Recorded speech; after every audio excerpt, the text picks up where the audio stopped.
Hello, beautiful souls. This is Sanvi Sharma. I welcome you all to my YouTube channel Soulful Journey. आज मैं आपके लिए एक generalise candle wax reading लेकर आई हूँ। अगर आप किसी रिलेशनशिप में हैं और उस रिलेशनशिप की पूरी स्टोरी को समझना चाहते हैं, क्या हुआ, कैसे हुआ, रिश्ता किस तरह से आगे की ओर बढ़ा और इस रिश्ते का फ्यूचर क्या है, तो आज की रीडिंग आपके लिए है। आज की रीडिंग का टॉपिक है कि आपके रिश्ते का पास्ट, प्रेजेंट और फ्यूचर क्या है। आज की जो ये रीडिंग है, ये एक जनरलाइज रीडिंग है और बहुत हद तक एक गाइडेड रीडिंग है। बहुत सारी एनर्जीज निकल कर आएंगी। जो भी एनर्जीज आपके साथ रेजोनेट करेंगी, आप उन्हीं एनर्जीज को पिक कीजिएगा, बाकी एनर्जीज आप दूसरों के लिए रहने दीजिएगा। आप मेल हैं, फीमेल हैं, मैरिड हैं, अनमैरिड हैं, डिवोर्स्ड हैं, एक्स्ट्रा मैरिटल अफेयर में हैं, लॉन्ग डिस्टेंस रिलेशनशिप में हैं या फिर किसी कॉम्प्लिकेटेड रिलेशनशिप में हैं, आज की रीडिंग डेफिनेटली आपके साथ रेजोनेट होगी। आज की रीडिंग में मैं किसी भी पर्टिकुलर ज़ोडिक साइन का नाम नहीं लूंगी क्योंकि ये रीडिंग सभी ज़ोडिक साइंस के लिए है। आज की रीडिंग को सिर्फ हम कैंडल वैक्स से तो चेक नहीं करेंगे, टैरो से भी रिकन्फर्म ज़रूर करेंगे ताकि आपको बिल्कुल क्लैरिटी मिल सके। जब तक मैं कैंडल को लिट करती हूँ, आप अपने पार्टनर के नाम के ऊपर फोकस कीजिए और फिर मैं आपको बताऊंगी कि आपके इस रिलेशनशिप का पास्ट, प्रेजेंट और फ्यूचर क्या है। और आज की रीडिंग से ना आपको बहुत सारी चीज़ें समझने के लिए भी मिलेंगी। तभी मैंने कहा कि बहुत हद तक ये गाइडेड वीडियो भी रहने वाली है, तो बड़े ध्यान से रीडिंग को सुनिएगा। सबसे पहले हम पास्ट की एनर्जीज के बारे में बात करेंगे। एंड वन मोर थिंग, जो लोग आप में से ऐसे हैं कि हमें सुनना नहीं है क्या हुआ या हम किसी चीज़ को एक्सेप्ट नहीं कर सकते हैं, तो रीडिंग को यहीं पर स्किप कर दीजिए, ठीक है। जो लोग सच में अपने रिश्ते की सच्चाई को समझना चाहते हैं, पास्ट में क्या चीज़ें बदली, प्रेजेंट में कैसी चीज़ें बदल रही हैं और फ्यूचर किस तरह का जनरेट हो रहा है, तो रीडिंग आपके लिए है। ओके, आइए जानने की कोशिश करते हैं कि पास्ट में आपके इस रिलेशनशिप की एनर्जी किस तरह की थी। देखिए, पास्ट में आप दोनों के अंदर इस रिलेशनशिप को लेकर जो भी फीलिंग्स थी, वो आप दोनों एक दूसरे के साथ क्लियरली एक्सप्रेस करते थे। अगर शब्दों के साथ नहीं तो एक्शंस के साथ, लेकिन एक दूसरे को समझ आ रहा था कि आप दोनों एक दूसरे से बहुत ज़्यादा प्यार करते हैं और आप दोनों के बीच में इतनी ज़्यादा अंडरस्टैंडिंग थी कि आपके पार्टनर द्वारा दिए गए आपको जो प्रॉमिसेस थे वो आपको सब रियल लगते थे कि आपके पार्टनर इन सब चीज़ों को फुलफिल करेंगे। एक प्रैक्टिकल कमिटमेंट आपके पार्टनर ने आपको दी, ठीक है, और आप इस चीज़ से बहुत ज़्यादा खुश थे। आप दोनों ने एक दूसरे के साथ अपने फ्यूचर का निर्माण किया कि हाँ, हम दोनों एक दूसरे के लिए ही बने हैं। और बीच बीच में आपके इस रिलेशनशिप में थोड़ा सा ओपिनियन का डिफरेंस रहा है, ठीक है। ऐसा नहीं होता है कभी भी दो व्यक्तियों के बीच में कि आपस में कंप्लीट कंपैटिबिलिटी हो, मतलब एक कहे दिन तो दूसरा भी कहे दिन, ऐसा नहीं होता, ठीक है। आप दोनों के बीच में ओपिनियन डिफरेंस कहीं ना कहीं थोड़ा बहुत रहा है, लेकिन प्यार के आगे वो ओपिनियन डिफरेंस कभी आप लोगों को मैटर ही नहीं किया, ना आपको कभी मैटर किया, ना आपके पार्टनर को कभी मैटर किया। और आप दोनों ने एक दूसरे के साथ अपने इमोशंस को जिया है। इमोशनल कितनी खुशी आपको मिल सकती है वो आपके पार्टनर से डेफिनेटली आपको मिली है, ठीक है। और कभी कभी तो आपके रिलेशनशिप में आपके पार्टनर ने अपने आप को एक्सप्रेस करने के लिए कुछ ऐसे एफर्ट्स भी लगाए जो आपको हैरान करने वाले थे, और आप ना अपने पार्टनर पर पूरे तरीके से रिलाई करते थे। आप इंडिपेंडेंट एनर्जीज में नहीं थे, बल्कि आप अपने पार्टनर के ऊपर कंप्लीटली डिपेंड करते थे। आपकी हर छोटी छोटी खुशी आपके पार्टनर से जुड़ी होती थी। अगर मैं बात करूं तो आपके जिंदगी इंडिविजुअली कुछ भी नहीं थी, आपके पार्टनर के इर्द गिर्द ही आपकी जिंदगी घूमती थी। और कहीं ना कहीं बहुत हद तक आपके पार्टनर के साथ भी ऐसा ही था, ठीक है। आप दोनों के बीच में जेस्चर्स रहे हैं जहां पर प्यार को कम्प्लीटली एक्सप्रेस किया गया, शब्दों का बहुत अच्छे तरीके से इस्तेमाल किया गया, ठीक है। और बहुत लॉन्ग टर्म के प्रपोजल्स आपके पार्टनर ने आपके सामने रखे। आपने अपने पार्टनर के सामने रखे। आप में से कुछ लोग तो ऐसे हैं जो 11-11 साल अपने पार्टनर के साथ बिफोर मैरिज भी रह चुके होंगे। ठीक है, मतलब 11 से लेकर, और कम भी हो सकते हैं, लेकिन 11 मैक्सिमम रहा। ठीक है, ये मैं उन लोगों की बात कर रही हूँ जो मैरिज की एनर्जीज में बंध गए, और कई लोगों का अफेयर इतना इतना टाइम चला होगा, और उसके बाद आपके पार्टनर पर आपको कंप्लीट जो है विश्वास हो गया। ऐसा नहीं है 10 साल वालों के लिए वैलिड नहीं है, 9 के साथ वैलिड नहीं है, और मैं मैक्सिमम बात कर रही हूँ। ठीक है, मतलब इतना विश्वास था कि इतने इतने साल एक दूसरे के साथ बंधे रहे। ठीक है, और आप दोनों के अंदर ना एक लेट गो करने वाली टेंडेंसी थी। अगर किसी से कोई गलती हो भी गई है तो एक दूसरे को माफ करना इतना मुश्किल नहीं था, और अपनी गलती को एडमिट करना भी इतना मुश्किल नहीं था। ठीक है, हमेशा आप दोनों ने एक दूसरे के साथ अपने ब्राइट फ्यूचर की तरफ को फोकस किया, जो कि आप दोनों के लिए ही बहुत अच्छी चीज रही है। हमेशा आपके पार्टनर आपकी तरफ डायरेक्टेड रहे, आपने तो 100% लॉयल्टी निभाई। आपके पार्टनर की डायरेक्शन भी हमेशा ही आपकी तरफ को ओरिएंटेड थी। आपके पार्टनर आपकी तरफ को बढ़ते हुए कॉन्फिडेंट थे। आपके पार्टनर को आपके अंदर किसी भी तरीके की कोई कमी नज़र नहीं आती थी। आपके पार्टनर ने आपके अंदर खामियों को नहीं देखा, बल्कि हमेशा आपकी क्वालिटीज़ को ही निहारने की कोशिश की है, और इसी वजह से आपका जो ये रिलेशनशिप रहा है वो काफ़ी मजबूत रहा है। अब आप कहेंगे नहीं मैम, हमारे तो पार्टनर के अंदर पहले भी ईगो थी। देखिए, हर इंसान के अपने अपने नेचर का पार्ट होता है। आपके पार्टनर हो सकता है कि एरीज, लियो, सैजिटेरियस हो, या फिर उनका मंगल उनकी कुंडली में किसी ऐसे भाव में बैठा हो जहां पर आपके पार्टनर को एंगर इश्यूज हो सकते हैं। ठीक है, तो उसे आप उनकी ईगो नहीं काउंट कर सकते। जब आपके पार्टनर पहले आपके साथ रहते थे तो उनके कोई भी ईगो इश्यूज आपके साथ नहीं थे, उनके कोई भी एंगर इश्यूज आपके साथ नहीं थे। वो ऑटोमेटिकली उनके, कह सकते हैं, नेचर का पार्ट था। आप उसे उनकी ईगो में काउंट नहीं कर सकते हैं। ठीक है, आपके इस रिलेशनशिप में फिर एक ऐसा दौर स्टार्ट हुआ जहां पर ना रूठना मनाना, ये जो सिलसिला था, ये खत्म हो गया। आपके पार्टनर छोटी छोटी बात पर आपसे चिढ़ने लगे। आपके पार्टनर ने छोटी छोटी बात पर आपकी गलतियां निकालनी शुरू कर दी। अगर मैं कहूँ इसे बहुत इजी टर्म्स में, तो एक ब्लेम गेम स्टार्ट हो गई आप दोनों के बीच में, जहां पर प्यार से बात कम होती थी, लड़ाई झगड़े की एनर्जी ज्यादा फॉर्म होती थी।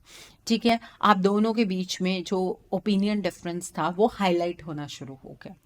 ठीक है, आपने फिर भी चीज़ों को संभालने की कोशिश की, अपने पार्टनर को समझाने की कोशिश की कि मुद्दे कोई इतने खास नहीं हैं, लेकिन आपके पार्टनर ना आपके कंट्रोल में ही नहीं आ रहे थे। रिश्ते में कंट्रोल नहीं होता है, लेकिन एक ये पता होता है ना कि सामने वाले इंसान को जब हम कोई भी बात कहेंगे तो वो इंसान उस बात को सुनेगा। आपका वो कॉन्फिडेंस धीरे धीरे शैटर होना शुरू हो गया, और रिश्ता ना बर्डन सिचुएशन में एंटर कर गया। आपके लिए भी ये रिश्ता एक बर्डन बन गया, क्योंकि समझ नहीं आ रहा था कि आपके पार्टनर की सोच को क्या हो गया है। आपके पार्टनर हर एक चीज को बहुत नेगेटिव तरीके से ले रहे हैं, और आपके पार्टनर जो है ना वो आपके साथ एक्सक्यूजेस बनाने लगे। अब वो एक्सक्यूजेस किस तरह के थे? आपके पार्टनर ने आपसे करियर का बहाना बनाया। आपके पार्टनर अपनी फैमिली की तरफ को ज़्यादा ओरिएंटेड हो गए।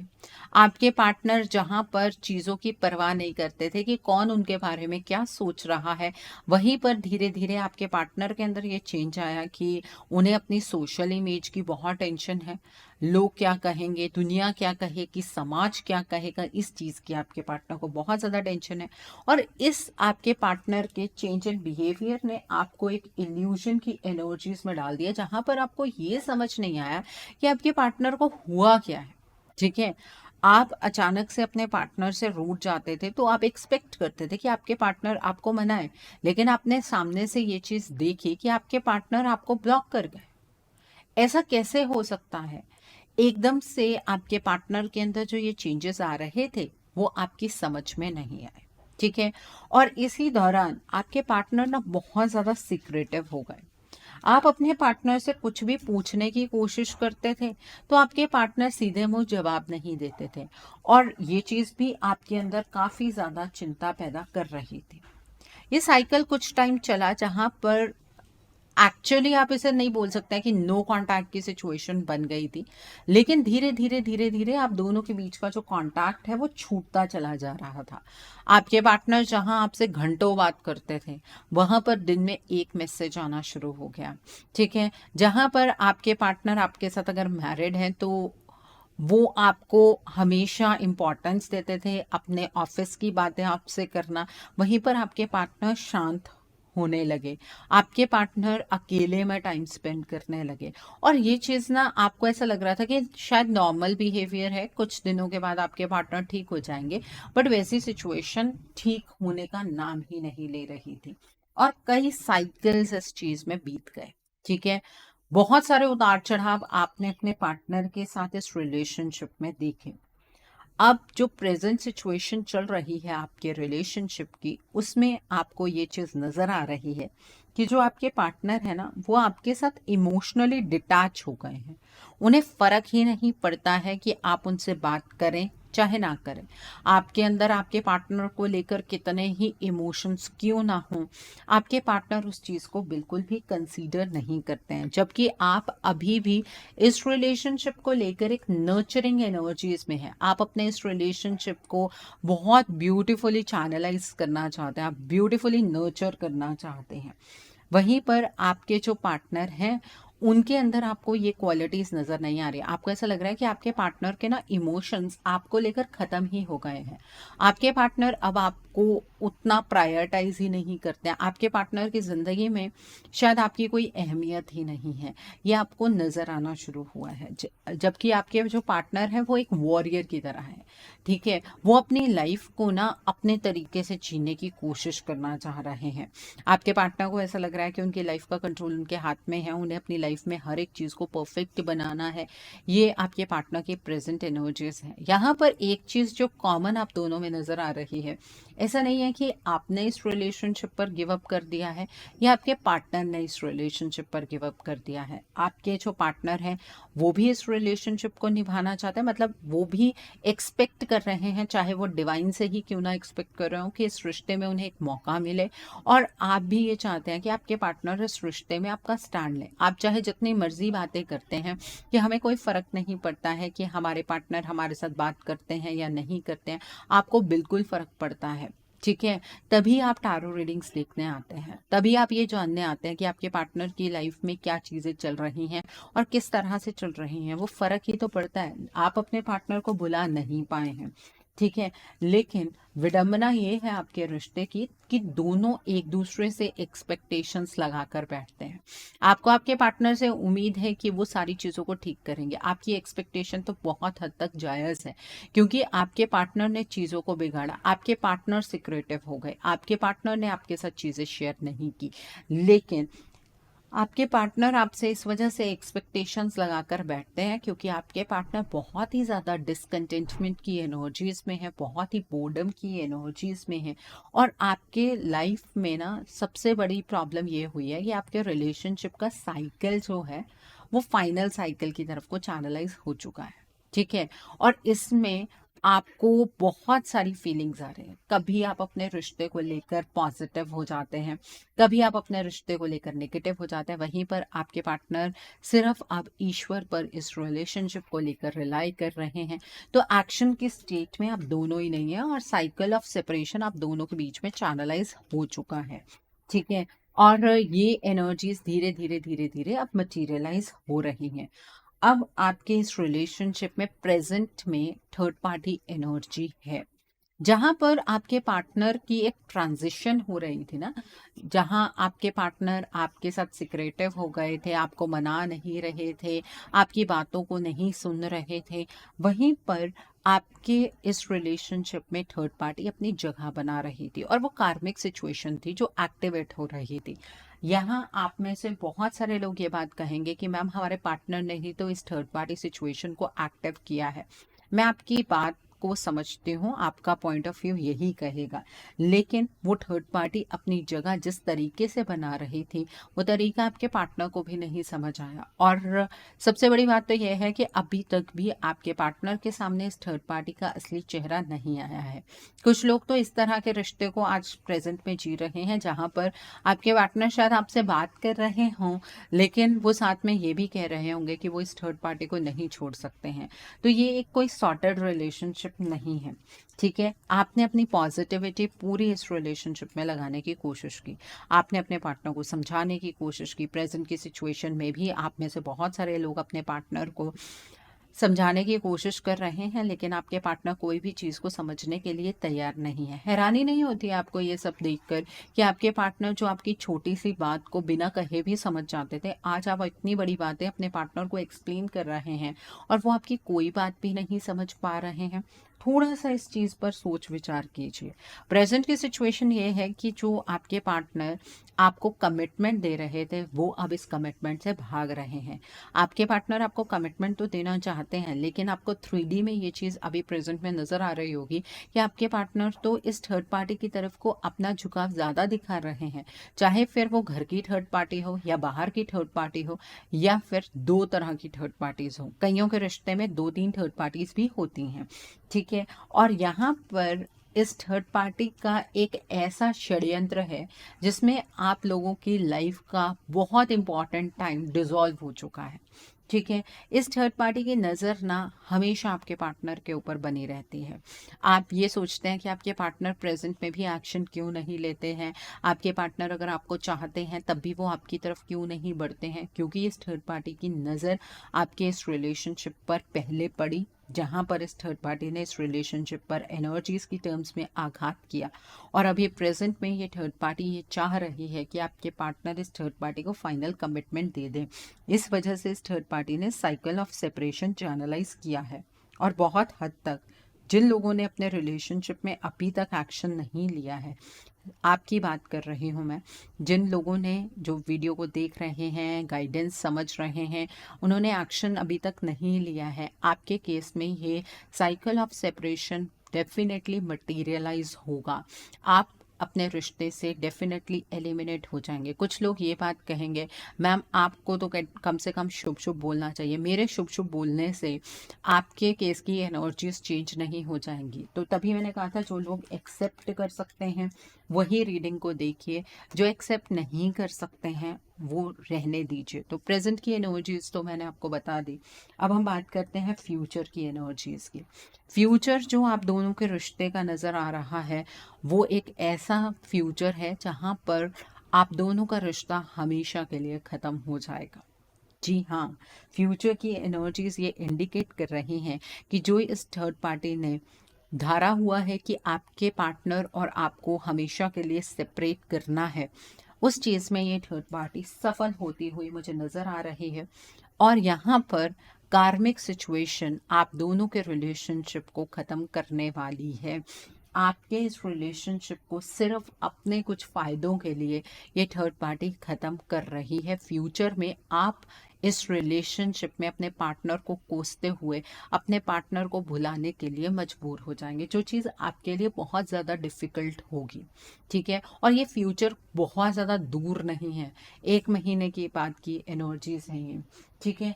आप फिर थोड़े से अपने इस रिलेशनशिप को लेकर उस पॉइंट पर एक्टिव होंगे और आप अपने पार्टनर के पीछे भागने की कोशिश करेंगे, उनसे क्लोजर मांगने की कोशिश करेंगे। आपके पार्टनर उस पॉइंट पर आपको किसी भी तरीके का क्लोजर देने के लिए तैयार नहीं होंगे, क्योंकि आपके पार्टनर खुद बहुत ही ज़्यादा शर्मिंदगी की एनर्जीज में एंटर करेंगे और आपके पार्टनर इस सिचुएशन में आकर इस थर्ड पार्टी के सामने कंप्लीटली सरेंडर कर जाएंगे और आपका ये रिश्ता खत्म हो जाएगा। आपके बीच में एक ट्रस्ट इश्यूज की सिचुएशन पूरी जिंदगी के लिए रह जाएगी। आप कभी किसी के ऊपर विश्वास नहीं कर पाएंगे। आपके पार्टनर को भी अपने इर्द गिर्द वाले लोगों पर ज़्यादा विश्वास नहीं रहने वाला है।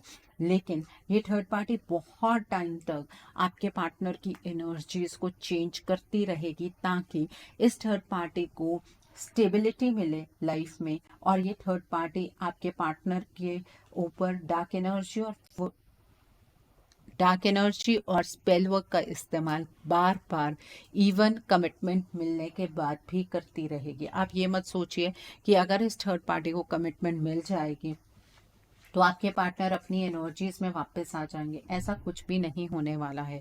और जो आपकी उम्मीद है ना कि आपके पार्टनर आपके साथ कम्युनिकेट करेंगे, उनकी लाइफ में क्या सारी चीज़ें हो रही हैं उस पर आपको क्लैरिटी मिलेगी, तो ऐसा कुछ भी नहीं होने वाला है फ्यूचर में। आपके पार्टनर और आपके बीच का जो कम्युनिकेशन का थोड़ा सा आस्पेक्ट हमेशा नज़र आता है वो हमेशा के लिए ख़त्म हो जाएगा। और आपके पार्टनर को भी ये फील होगा कि ईश्वर ही आप दोनों का साथ नहीं चाहते हैं, ईश्वर ने ही ये डिसाइड किया है कि आप दोनों एक दूसरे के साथ कभी भी नहीं होंगे। तो यहाँ पर आपके इस रिश्ते की हार होती हुई नज़र आ रही है। फ्यूचर में आपके रीयूनियन की एनर्जीज बिल्कुल भी नज़र नहीं आ रही हैं। आप कुछ लोग ये चीज़ कहेंगे कि मैम आप डरा रही हैं, मैं आपको डरा नहीं रही हूँ। अगर फ्यूचर पहले से ही पता लग जाए तो इंसान उस चीज़ के लिए प्रिकॉशंस लेता है। और मैं तो हमेशा आपको प्रिकॉशंस के बारे में बताती हूँ, लेकिन आप ही उस चीज़ को लेकर सीरियस नहीं होते हैं क्योंकि आपको ये लगता है कि आपके पार्टनर को रिश्ते को लेकर प्रिकॉशंस लेने चाहिए। यहाँ पर आप थोड़ा सा गलत हो जाते हैं। ठीक है, सो आपके रिश्ते का जो फाइनल साइकिल ऑफ सेपरेशन है ये चैनलाइज हुआ है दिवाली पर, ये मटेरियलाइज होना शुरू हुआ है 15 ऑफ नवंबर से, और ये अपना फाइनल रिजल्ट देगा 23 ऑफ नवंबर के बाद। सो जो लोग अपने इस रिश्ते को लेकर सीरियस हैं, आपको मैं सिर्फ एक ही बात कहना चाहूँगी कि आपको अपने रिश्ते के लिए खुद एक्शन लेने की ज़रूरत है। अगर आप अपने पार्टनर से ही एक्सपेक्ट करते जाएंगे तो आप अपनी लाइफ की सबसे बड़ी गलती कर रहे हैं, सबसे इम्पॉर्टेंट टाइम वेस्ट कर रहे हैं। क्योंकि 2025 आप दोनों के लिए बहुत पेनफुल होगा अगर अभी भी आपने अपने रिश्ते को लेकर कोई एक्शन ना लिया तो। चलिए टैरो से देखते हैं आपके रिश्ते की पास्ट की एनर्जीज। यहाँ पर द चैरियट का कार्ड है, 2 ऑफ कप्स का कार्ड है, the next card is the fool का कार्ड है, and bottom of the deck पर 5 ऑफ कप्स का कार्ड है। देखिए आपके रिलेशनशिप में बहुत सारी चीज़ें बैलेंस में चल रही थी, रिश्ते में किसी भी तरीके की कोई प्रॉब्लम नहीं थी। आपके पार्टनर और आप इस रिलेशनशिप को मैनेज करते हुए चल रहे थे। आपको पता है कि रिश्ते के अंदर थोड़े बहुत कॉम्प्रोमाइज़ेस करने पड़ते हैं और वो कॉम्प्रोमाइज़ेस आप दोनों हंसी खुशी कर रहे थे, लेकिन प्यार बहुत था। ठीक है, छोटी छोटी चीज़ें एक दूसरे की बिना कहे ही आप दोनों एक दूसरे से समझ जाते थे। ठीक है, और कोई ऐसी आशंका भी नहीं थी आपको कि आप दोनों के बीच में कोई तीसरा व्यक्ति आ सकता है। आपके इस रिलेशनशिप में कमिटमेंट थी, आपके इस रिलेशनशिप में लॉयल्टी थी, आपके इस रिलेशनशिप को इस एक नए मुकाम पर लेकर जाने की आशा थी। आप दोनों किसी भी तरीके से एक दूसरे को छोड़ना नहीं चाह रहे थे। आपका प्यार सच्चा था, सच्चा है, अभी भी सच्चा ही है। ठीक है, लेकिन अब आपको आपके पार्टनर के इंटेंशंस पर शक होता है। अगर मैं पास्ट की बात करूं, सब कुछ सही जाते जाते अचानक से एक ऐसा मोड़ आया जहां पर ये रिश्ता आपके हाथ से फिसलना शुरू हो गया। ठीक है, आपके इस रिलेशनशिप में एक फीलिंग ऑफ लॉस आपने पास्ट में एक्सपीरियंस की है, जहां पर ऐसी कुछ चीज़ें हुई जो आप बिल्कुल भी एक्सपेक्ट नहीं कर रहे थे। यहाँ से आपके रिलेशनशिप की ये एनर्जीज चेंज होनी शुरू हो गई। तो पास्ट की एनर्जीज हमने चेक कर ली हैं, अब हम बात करेंगे प्रेजेंट की एनर्जीज की। तो आइए जानते हैं कि आपके इस रिश्ते में प्रेजेंट की क्या एनर्जीज हैं। आइए जानने की कोशिश करते हैं आपके रिश्ते की प्रेजेंट की क्या एनर्जीज हैं। तो पहला कार्ड है द स्टार का कार्ड है। ओके, और जानने की कोशिश करते हैं। The next card over here is the sun का कार्ड है। The next card over here is the oak king का कार्ड है, and bottom of the deck पर हार्वेस्ट का कार्ड है। देखिए आपका ये रिलेशनशिप जिस पॉइंट पर स्टक हुआ, आज तक उसी पॉइंट पर स्टक है, जबकि आप दोनों के अंदर एक टेंडेंसी है कि आप रिलेशनशिप में जो कुछ भी हुआ उसे लेट गो करके अपने इस रिश्ते की नई शुरुआत करना चाहते हैं।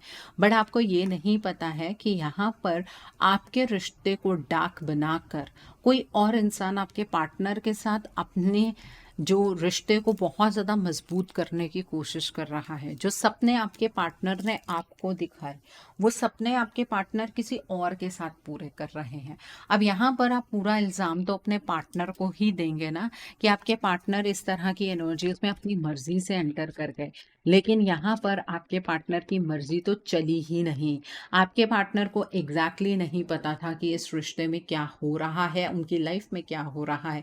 किसी ने अपना बनकर आपके पार्टनर को बैक स्टैब किया, और ये प्रेजेंट की एनर्जीज है जहाँ पर ये बैक स्टैबिंग एनर्जीज अभी भी चल रही हैं, जहाँ पर आपके पार्टनर चीज़ों को उतनी क्लैरिटी से नहीं समझ पा रहे हैं, और आप अपने पार्टनर के साथ ब्लेम गेम खेल रहे हैं कि सब कुछ आपके पार्टनर ने ही किया। आपके इस रिलेशनशिप में आपको इस रिलेशनशिप को अब लेट गो करना होगा। ये एनर्जीज जनरेट हो रही हैं। ओके, फ्यूचर की एनर्जीज चेक कर लेते हैं। आइए जानते हैं फ्यूचर की एनर्जीज क्या है। आइए जानने की कोशिश करते हैं कि फ्यूचर की एनर्जीज क्या है। सो पहला कार्ड है यहाँ पर द सन का कार्ड है। The next card over here 6 of swords का कार्ड है। The next card is 8 of coins का कार्ड है, and bottom of the deck पर नाइट ऑफ कप्स का कार्ड है। देखिए, इस रिलेशनशिप में अगर ये थर्ड पार्टी आपसे ज़्यादा मेहनत कर रही है प्रेजेंट में आपके पार्टनर को आपसे दूर करने के लिए, तो ये थर्ड पार्टी जीतेगी, और ये थर्ड पार्टी आपके पार्टनर से आपको हमेशा के लिए अलग कर देगी। और अगर यहाँ पर मेहनत आपने की अपने पार्टनर को बचाने की, अपने इस रिश्ते को बचाने की, तो डेफिनेटली आप जीतेंगे। यहाँ पर हर एक चीज मेहनत पर डिपेंड करेगी। जो लोग सही डायरेक्शन में सही एफर्ट्स लगा रहे हैं अपने रिलेशनशिप के लिए, डेफिनेटली आप रीयूनियन की एनर्जीज में अपने पार्टनर के साथ एंटर करेंगे। ठीक है, आपके पार्टनर से आपको इमोशनल प्रपोजल मिलेगा। लेकिन अगर आपके एफर्ट सही नहीं है, आपके अकॉर्डिंग सही या गलत की बात नहीं हो रही है, एनर्जीज के टर्म्स में सही और गलत की बात हो रही है, अगर आपने इस थर्ड पार्टी की एनर्जी को न्यूट्रलाइज करके इस थर्ड पार्टी को एलिमिनेट नहीं किया, तो ऐसा साइकिल आप दोनों के बीच में जनरेट हो चुका है, जो आपको इस रिश्ते से डेफिनेटली एलिमिनेट कर देगा। और ये फ्यूचर ये क्लियरली दिखा रहा है कि जीत तो किसी एक की ही होगी, और ये फ्यूचर इमीडिएट फ्यूचर है। ठीक है, ऐसा नहीं है कि अभी इसमें बहुत टाइम है। सो यहाँ पर आपको संभालना है अपने इस रिश्ते को, तभी आपको आपके पार्टनर की तरफ से एक प्रपोजल मिलेगा। आपके एक्शन पर ये इस रिलेशनशिप का फ्यूचर डेफिनेटली डिपेंड करता है। ठीक है, और इस थर्ड पार्टी के एक्शन पर भी डिपेंड करता है। इस थर्ड पार्टी ने जो एक्शन लेना था बहुत हद तक ले चुकी है ये थर्ड पार्टी। ठीक है, अब तो वो मटेरियलाइज हो रहा है धीरे धीरे। अगर इस चीज को भी ना आप रोक पाए, तो आई डोंट थिंक सो कि इस रिलेशनशिप को आप बचा पाएंगे।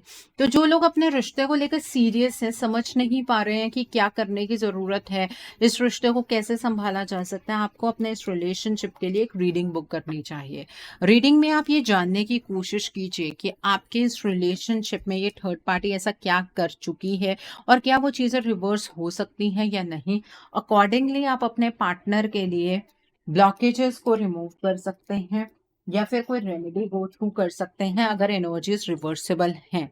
अगर एनर्जीज अब रिवर्सिबल नहीं हैं, तो आप कुछ भी नहीं कर पाएंगे, ये भी चीज़ समझ लीजिएगा। तो अपने रिलेशनशिप को अपने हाथ से मत जाने दीजिए, अपने रिलेशनशिप को बचाने की कोशिश कीजिए। अगर आप मेरे साथ ये रीडिंग बुक करना चाहते हैं, मेरे व्हाट्सएप के थ्रू या फिर मेरी ईमेल आईडी के थ्रू आप ये रीडिंग बुक कर सकते हैं। मेरा व्हाट्सएप नंबर और ईमेल आईडी स्क्रीन पर फ्लैश होंगे। मैं आपको ये नहीं कहूंगी कि आपको रीडिंग मेरे साथ ही बुक करनी है, जिसके साथ बुक करना चाहते हैं उनके साथ कर लीजिए। बट मैं आपको ये ज़रूर कहूंगी कि वक्त बहुत कम है, रिश्ते को जितनी जल्दी संभाल लेंगे उतना ही आपके लिए बेहतर होगा। ठीक है, एंड वन मोर थिंग यहाँ पर मैं आपको कहना चाहूंगी कि अगर किसी को ये डाउट है कि हीलिंग रिजल्ट किस तरह से देती है, तो आप मेरी कम्युनिटी टैब पर जाकर चेक कर सकते हैं। एक बार पॉजिटिव डायरेक्शन में एनर्जीज चैनलाइज हो जाएं, तो उन एनर्जीज को कोई भी नहीं रोक सकता है। बस एक ही शर्त होती है कि उसमें प्रोटेक्शन लगी होनी चाहिए। सो आइए जानते हैं डिवाइन आपको आपके रिश्ते के लिए क्या गाइडेंस देना चाहते हैं। यहाँ पर साइकिल है, न्यू बिगनिंग्स के कार्ड के साथ है, पीपल का कार्ड है यहाँ पर, एंड इवेंट्स का कार्ड है, and bottom of the deck पर अगेन पीपल का कार्ड है।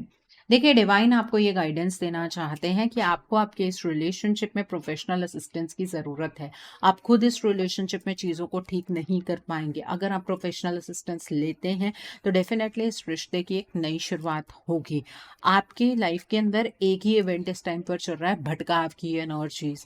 इस एनर्जीज़ से आप बच सकते हैं, अगर आपको कोई ये समझाने वाला मिल जाए कि आपके इस रिलेशनशिप को किस तरह से ठीक किया जा सकता है। और आपको ऐसा व्यक्ति तभी मिलेगा जब आप खुद इस एक्सेप्टेंस में होंगे कि आपको अपने रिश्ते को बचाना है। नहीं तो जो पास्ट की एनर्जीज हैं वो आपने सुन ली हैं, प्रेजेंट की एनर्जीज भी आपसे रेजोनेट कर रही हैं और फ्यूचर भी वैसा ही होगा जैसे एनर्जीज निकल कर आई हैं। ओके, सो आई होप आज की रीडिंग से आपको बहुत सारी चीज़ों को लेकर क्लैरिटी मिली होगी। नीचे मुझे कमेंट सेक्शन में ज़रूर बताइएगा ये रीडिंग आपको कैसी लगी। वीडियो पसंद आई है तो लाइक करना मत भूलिएगा, अपने नियर एंड डियर वंस के साथ शेयर ज़रूर कीजिएगा। हो सकता है किसी को अपनी लाइफ को लेकर, अपने रिलेशनशिप को लेकर कुछ क्लैरिटी मिल सके, so do share my video also. अगर आप मेरी रीडिंग से इन्फ्लुएंस्ड हैं और किसी पर्सनलाइज प्रॉब्लम का सॉल्यूशन मुझसे चाहते हैं तो आप अपनी पर्सनलाइज रीडिंग मेरे साथ बुक कर सकते हैं। ये बुकिंग आप मेरे व्हाट्सएप के थ्रू या फिर मेरी ईमेल आईडी के थ्रू बुक कर सकते हैं। मेरा व्हाट्सएप नंबर और ईमेल आईडी स्क्रीन पर फ्लैश होंगे। जिन लोगों ने अभी तक मेरे चैनल को सब्सक्राइब नहीं किया है, आप प्लीज़ मेरे चैनल को सब्सक्राइब कर लीजिए और बेल आइकन को प्रेस करना मत भूलिएगा, जिससे कि आपको नए नए वीडियोज़ की नोटिफिकेशन मिलती रहे। So thanks for watching, see you soon.